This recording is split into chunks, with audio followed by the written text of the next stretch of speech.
நமஸ்காரம். இந்த குழந்தை கேட்டிருந்தது, இந்த மாதிரி பத்மாவதி அம்மா கல்யாணத்தில் எதுக்காக ருத்ரபாராயணம் பண்ணா? ருத்ரபாராயணம் ருத்ராபிஷேகம் சிவனுக்கு பண்ணும் போது தானே பண்ண வேண்டியது அப்படின்னு. அதுக்கு அடியே சின்னதாக ஒரு விளக்கம் கொடுத்துருந்தேன். வேதைச்ச சர்வம் அகமேவ வேத்தியன்னு. அதாவது கீதையில இருக்கிற ஸ்லோகம் அது.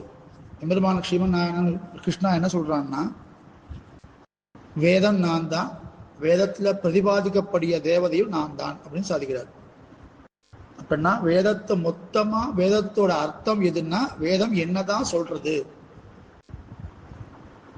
நான் வேதமும் நானே, வேதத்தால சொல்லப்படுபவனும் நானே, அதுதான் அதுக்கு அர்த்தம். அதனால எங்க பாராயணம் வேத பாராயணம் நடந்தாலும், அது விஷ்ணு சன்னதியா இருந்தாலும் சரி, சிவசன்னதியா இருந்தாலும் சரி, வேதம் பூர்த்தியா அத்தியனம் பண்ணும் போது, பாராயணம் பண்ணும் போது ருத்ரமும் பாராயணம் பண்ணப்படும். ரெண்டாவது, அதனால ருத்ர பாராயணம்ங்கிறது சிவன் கோயில மட்டும்தான் அப்படிங்கிற கணக்கு கிடையாது. செகண்ட் கொஸ்டின் என்னன்னா, ருத்ர பாராயணம்ன்ற ருத்ரான்ற பேர் வருது பாருங்க, அது சிவனோட பேருன்னு நம்ம சொல்லிட்டு இருக்கோம். சாஸ்திரத்துல நாராயணம் து நாமஹா அப்படின்னு ஒரு வார்த்தை வராக புராணத்தை வரும். என்னன்னா, எம்பெருமான் சிருஷ்டி பண்ணும் போது சில திருநாமங்களை தனக்குன்னு வச்சுண்டு மீதி உள்ள திருநாமங்களை தன்னுடைய திருநாமத்தையே தான் சிருஷ்டிக்கிற ஒவ்வொரு பதார்த்தத்துக்கும் வைக்கிறான். உஸ்யா பிரஜா ஏ ஏத்தின்னு தான் சங்கல்பம் பண்ணி பிரஜா சிருஷ்டிக்கு தருவாத்தா பரமா நாமரூப வியாக்கரவாணின்னு ஒரு வாக்கியம் இருக்கும். அப்படின்னா பெருமாள் ஒவ்வொரு பதார்த்தத்துக்குள்ளேயும் அந்தர் பிரவிஷமா உள்ளுக்குள்ள போய் அந்த பதார்த்தத்துக்கு, இப்ப ஒரு புஷ்பம் மல்லிகை பூன்னு நம்ம சொல்றோம் அப்படின்னா, எம்பெருமான் உள்ளுக்குள்ள அந்த ஆத்மாக்குள்ளுக்குள்ள அந்தராத்மாவா மல்லிகைக்குள்ள உட்கார்ந்துண்டு மல்லிகைன்னு அந்த அந்த புஷ்பத்தோட நாமத்தை சொல்லிண்டே இருப்பாராம். வியாக்கரவாணி அப்படின்னா சொல்லிண்டே இருப்பார்னு அர்த்தம். அந்த மல்லிகைன்ற பேரும் எம்பெருமானோட பேர் தான். லோகத்தில் இருக்கிற எல்லா வாக்கியங்களும் எம்பெருமான தான் குறிக்கும்.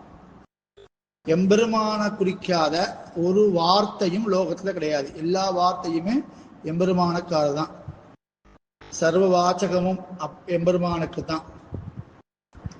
ஏன்னா எப்படி எல்லாமே எம்பெருமான்கிட்டேருந்து சிருஷ்டி ஆகித்தோ, எம்பெருமான சொல்லக்கூடிய அகாரத்திலேருந்து தான் எல்லா சிருஷ்டியும் நடந்தது. வார்த்தைகளோட சிருஷ்டியோட ஆரம்பம் அகாரார்த்தோ விஷ்ணு அப்படின்னு சொல்லுவா. அப்படி சொல்லப்படக்கூடியதுனால எல்லா திருநாமமும் பெருமாளுக்குத்தான் சேரும். அப்படி சேரக்கூடிய எல்லா திருநாமத்துல ஒன்னொரு நாமத்தை எடுத்து எம்பெருமான் ஒவ்வொன்றுக்கு வைக்கிறான். இங்க விஷ்ணு சகசநாமத்தை சேவிச்சீங்கன்னா, விஸ்வாச்சாரியர் 1000 திருநாமங்களை கோர்த்திருக்கார். அதுல பார்த்தீங்கன்னா ருத்ரஹா, சிவஹா, பவகா, ஸ்தானுகு, ஸ்தவ்யகா அப்படின்னு சிவனோட திருநாமங்களும் படிக்கப்படும். அப்படின்னா என்ன அர்த்தம்னா, சிவனோட திருநாமங்கள்னு விசேஷமா நம்ம சொல்லக்கூடிய நாமங்களும் எம்பெருமானுடையதே. தனக்கு பிள்ளையாவும் பேரனாவும் பிறந்த பிரம்மாக்கும் சிவனுக்கும் தன்னுடைய திருநாமங்கள்லேருந்து சில நாமங்கள் எடுத்து அதுக்கு எம்பெருமான் சூற்றார். அப்படிங்கிறது சிருஷ்டி காலத்தில் நடந்த ஒரு விஷயம். அதே மாதிரி விசேஷமான திருநாமங்களான நாராயண நாமத்தை தனக்கு மாத்திரமே வச்சுருக்கான் எம்பெருமான். நாராயண அப்படிங்கிற திருநாமம் எம்பெருமானை தவிர, ஸ்ரீ மகாவிஷ்ணுவை தவிர வேற எந்த தேவதையும் குறிக்காது. பாணினியோட யோகசூத்திரப்படி பூர்வபதாசபஜ்ஞாயம் ஒரு நியாயத்துக்கு, அந்த யோகசூத்திரத்துப்படி எம்பெருமான மட்டுமே குறிக்கக்கூடியது தான் அந்த நாராயணாமம். மற்றபடி எல்லா திருநாமங்களும் எம்பெருமானோட எல்லா திருநாமம், ருத்ரன் பவன் சொல்லப்படக்கூடிய எல்லா திருநாமமும் எம்பெருமானுடையதே. அதனால ருத்ரபாராயணம் பண்ணலாம், பண்றதுனால தப்பில்லை.